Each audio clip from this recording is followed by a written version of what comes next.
Hello everyone, I am Tamara Bautista and I'm going to report Interpretive Theory. So the expected outline of my report would be the basic assumptions of how the world works and B, how a given perspective sheds light on our understanding of politics and exercise of power. So let me ask you about your beliefs, about what do you know and how do you know what you know. Because we humans give different meanings on what we see around us. So, this is where interpretive theory comes in. Well, interpretive theory is a study of ideas, beliefs, and discourses. It focuses on the meanings that shape actions and institutions in which the way they do so. So, I asked you earlier, how do we know what we know? Because we give different meanings. And in order to understand, we must grasp the meanings based from that truth of what happened.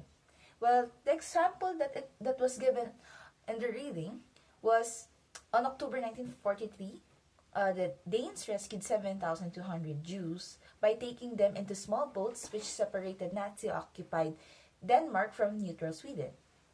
So that is what happened. But how do the people perceive them? Well, there were three theories according to that event. And first is the heroic Danes, then the good Germans, and the Berlin theory.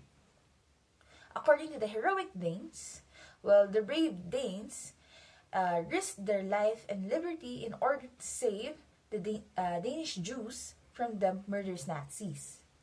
So, it was credited all to the Danes. Then second, the good Germans. Well, the deportation was set up by the top brass of the Nazi regime but sabotaged by brave local Germans because they were influenced by the Denmark's democratic way of life. But lastly, we have the Berlin theory. It was Hitler's order with Himmler's knowledge and approval. But who is Himmler?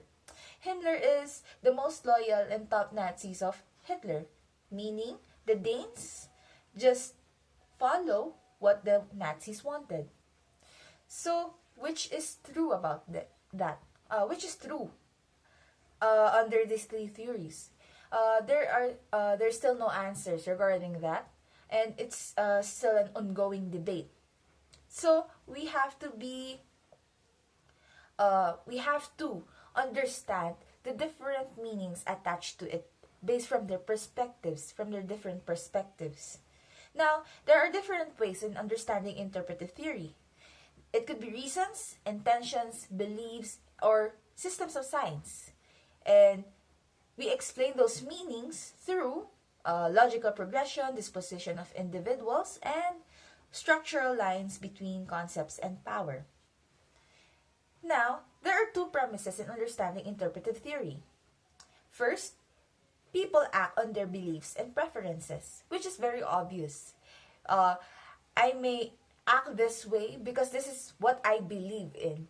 I may act negatively because that topic would be sensitive to my part. That topic is very important to me. While if the same topic was presented to the other, they might not give any concern regarding that. And second, we cannot read off people's beliefs and preferences from objective facts about them, like social class, race, or institutional positions. It doesn't generalize them. For example, we cannot say that that's what he believes in because he's a Filipino. No. The entirety of the Filipinos does not represent what he believes in. There are other Filipinos, there are other factors that could really affect to them, to their beliefs and how do they see things. Let's move on to the main strands of interpretive theory. Well, the first main strand is interpretive approaches rooted in humanities, notably history. And under that, it is hermeneutics and ethnology, that which I will discuss later. Second, new approaches to interpretive theory flourish as a disillusionment with the scientific aims of behavioralism and structuralism group.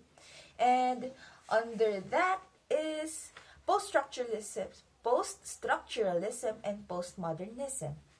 Now, for the varieties of interpretation, we have first hermeneutics and ethnology.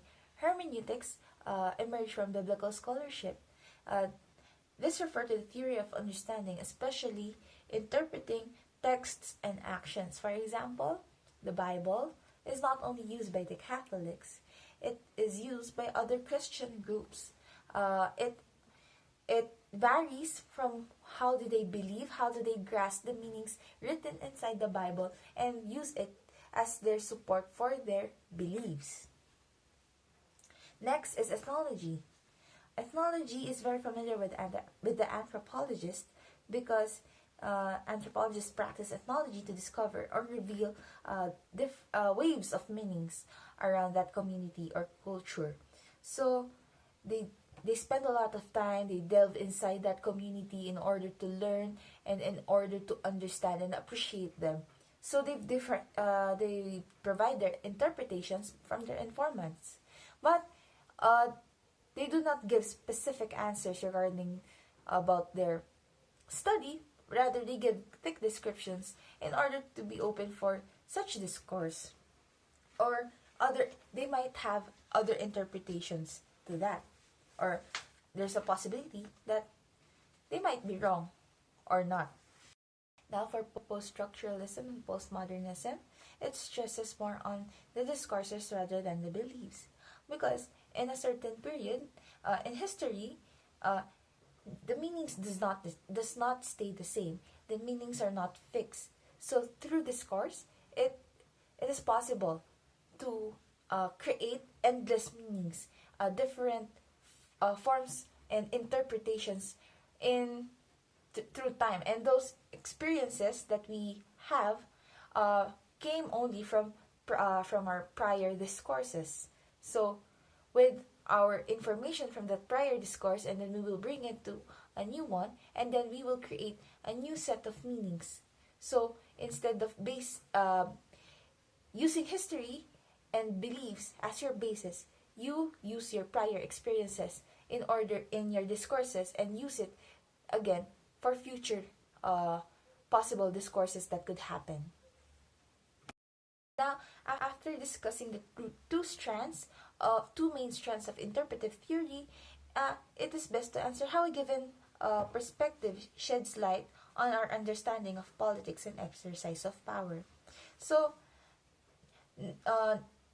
there's no better strand than the other because both have a point.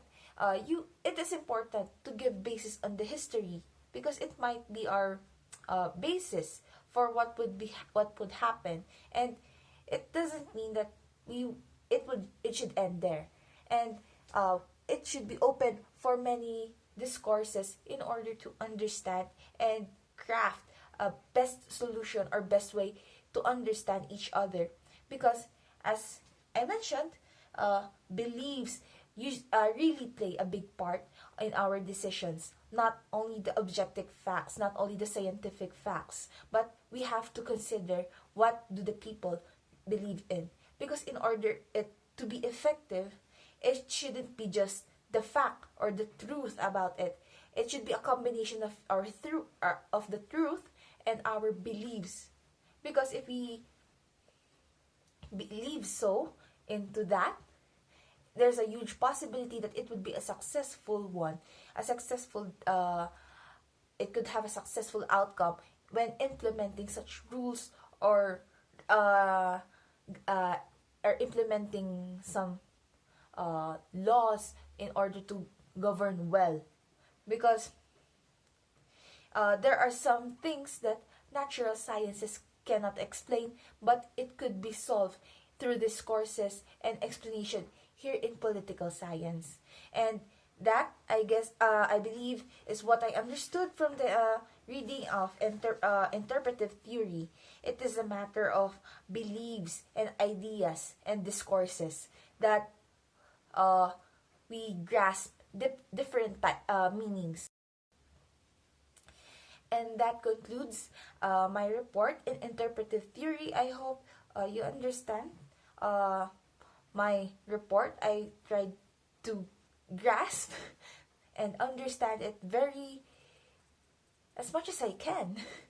And it's you have to always think about the question of how do you know what you know. So we shouldn't just base from the truth.